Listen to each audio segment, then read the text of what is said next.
to emancipate the people of the Niger Delta.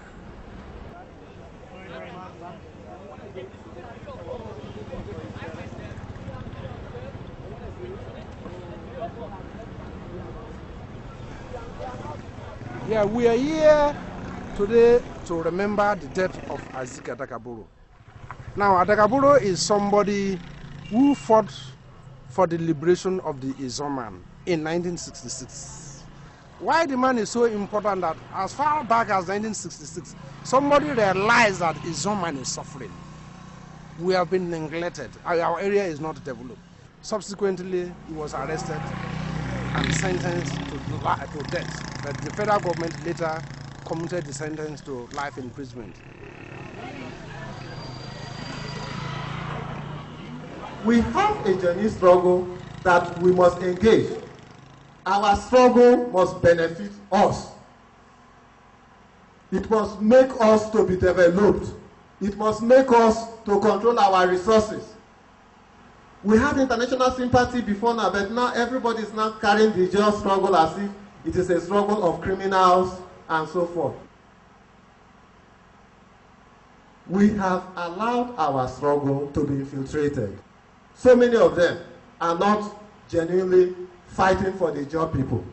If we keep this present level of militancy that exists now, it is only our communities that will be destroyed. It is only our people that will die. Therefore, we need to start afresh. We must wage war, a war of peace. If you are pointed out as a militant, the soldiers will either arrest you or kill you. It has been happening almost every day. And so that's why we demanded for amnesty, that amnesty must be granted so that these boys can come out and participate in meaningful activities.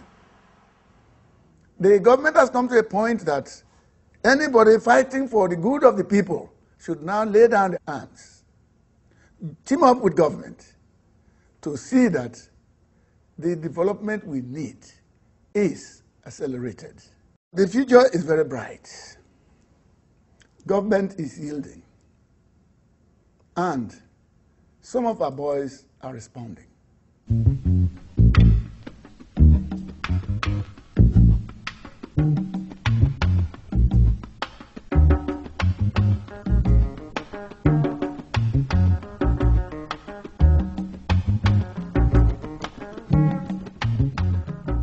Peace is the first infrastructure you can think of. If you really want to achieve development, then there must be peace.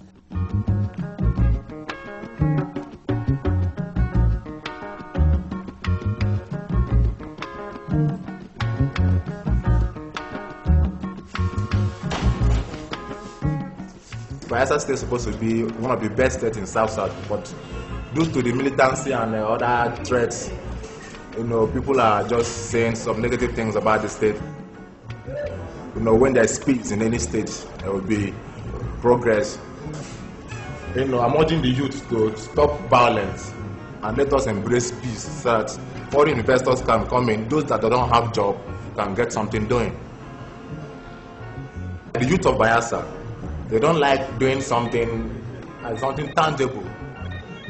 You wouldn't want to believe that I'm a Baba, because so many youth in this state wouldn't like to be called a Baba, just because of the pomposity. Because they are waiting for people to maybe dash them money. They want to always be loyal to people to get free money. But me, I just decide that I want to use my hand and do something and work. I like what I'm doing, and I do it well. Today we are looking at employment generation. Whose responsibility should it be? Should it be the government or the individuals and the private sector?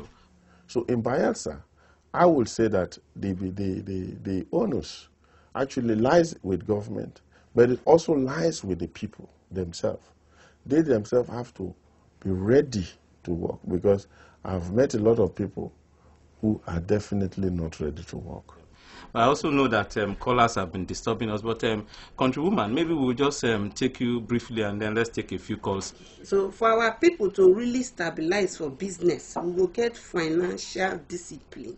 And like as my brother will talk before I come talk, opportunities plenty.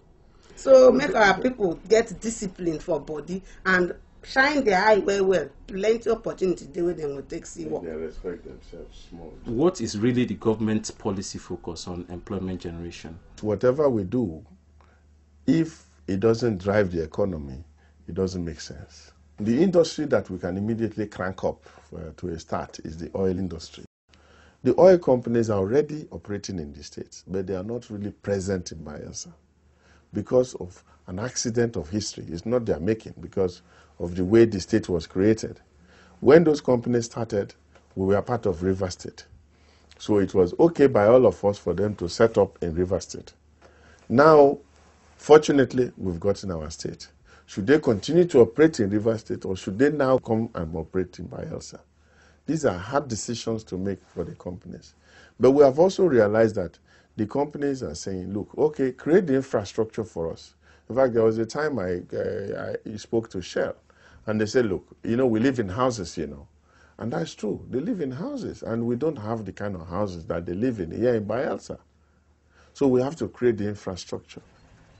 Then we are building the airport, of course, which is a major compliment. If you remember last week, I met with all the chief executives of all oil companies that is already in advance selling these programs to them so that they can now make up their mind to move here. And we're making good progress there. In the petroleum bill that just passing through a second reading at the National Assembly is the fact that every oil majors in this country that gets up to the mark of 100,000 barrels per day production should refine at least half of its products here in Nigeria, where it is coming from. And let me tell you the trick. 70% of Nigerian oil company Ajib operation is in Bayelsa State. Shell gets more than 100,000 barrels per day production only in Bayelsa State. Texaco, 100% operation is in Bayelsa State. It means that their own refinery will be built here in Bayelsa State. Let's assume you have 3 refineries in this state. Who are the people to cry for unemployment? These 3 refineries will just absorb everybody. Here in Bayelsa, we have a very delicate environment. We are in the midst of the 3rd largest wetland in the world. We will have the oil economy, but you and I know that there's a lot of oil production going on which has affected the ecosystem really badly.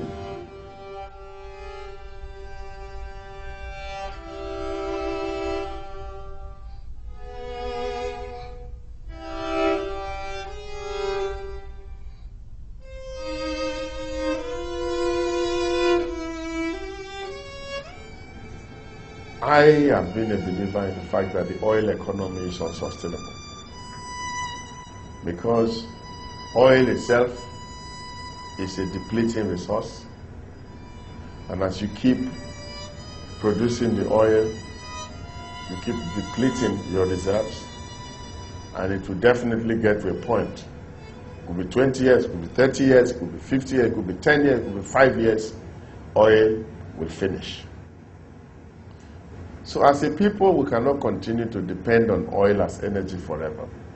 Today, if the oil economy collapses, what next? The first area we looked at as an area of possibility, the area of agriculture.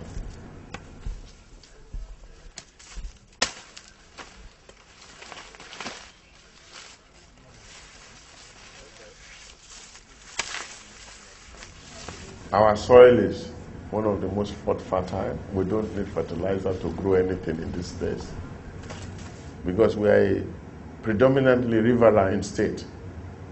We also looked at fish as an area of focus, because our people are predominantly fishermen.